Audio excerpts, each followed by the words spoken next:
to hem the side slits. And you're just going to do a very simple little narrow hem here. So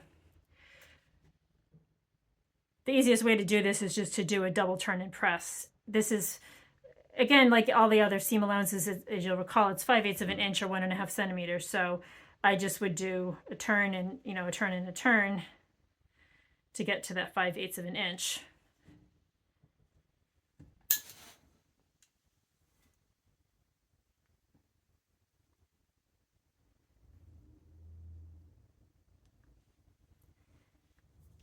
Just give it a good press. And just, you're going to obviously turn it to the wrong side.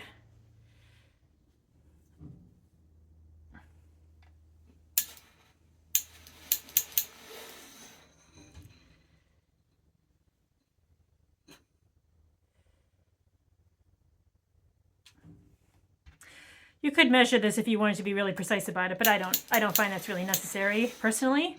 But if you want to, feel free. And then at the very top here, I'll just give it one more little blast of steam. And then from the right side, what you should do, I'm just going to turn this around so you can see it clearly against the dark of the pressing station here. So you're just going to do it just along the edge, just going to edge stitch, top stitch all along here on both sides. And then at the top, you can just go up and then go across and then come down. You could, for a little extra insurance, if you wanted to do a little bar tack, like go back and forth a couple times up here. Probably not really necessary. If you had a very, very light fabric and you're worried about fraying or whatever, you could do that. But just do that quick little narrow hem. I'll take you over to the machine and I'll show you how that's done. Okay, I have my slit narrow hem here. I've just got it pinned. So I'm just going to go up, across, and down. I have, again, a 2.5 millimeter straight stitch. I have my edge stitch foot here. I think it's useful for this kind of narrow hem. If you happen to have one, feel free to use it. If not, whatever you've got. And then I like to just move my needle over a couple clicks.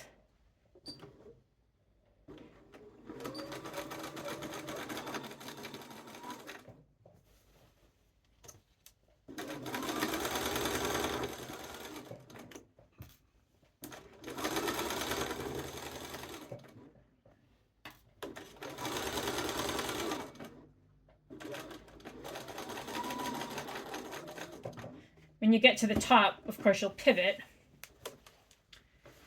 And then sew across. And then you're going to go back down the other side.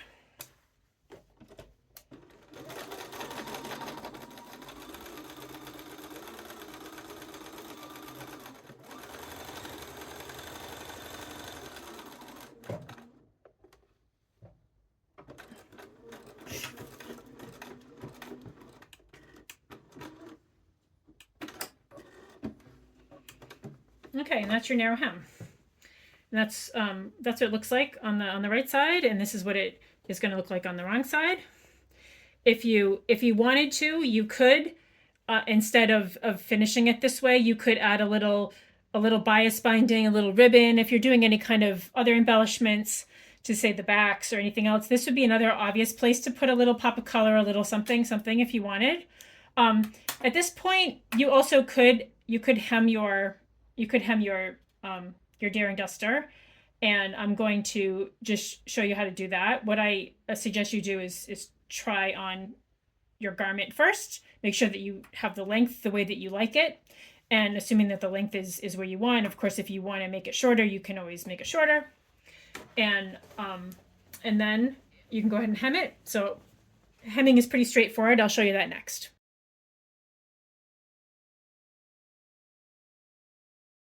Okay, here we are at the hem.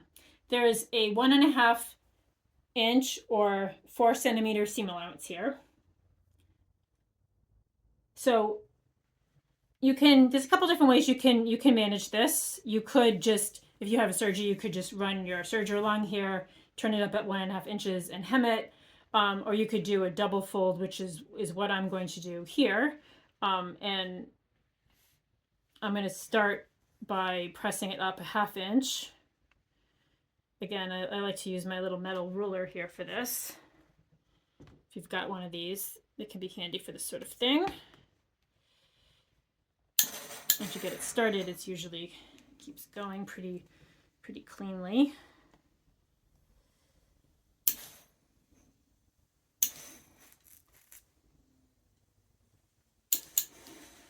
And again, here's our side slit is over here at the end, and this is the front of the duster.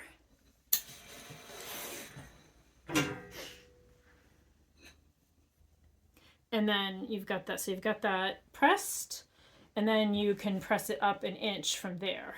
So you'll end up with 1.5 altogether. You know, if you want to get fancy, you could certainly miter the corners or whatever you know, whatever you like to do.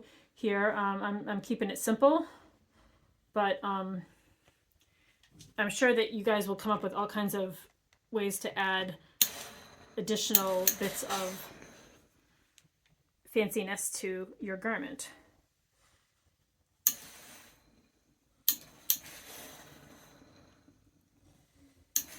Okay, so that's my 1.5 inches.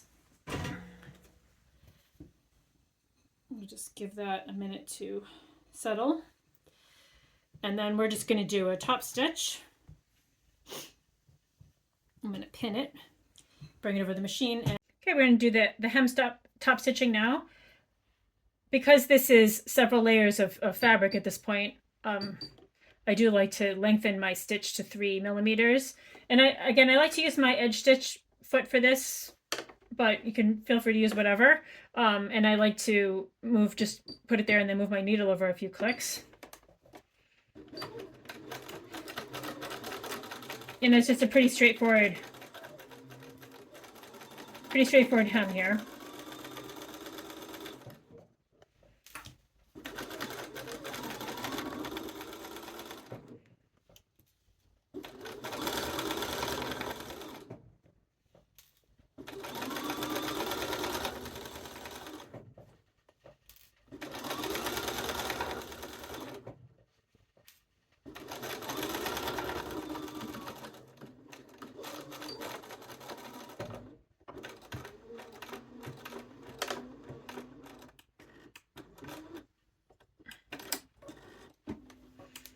Okay, and there's my hem.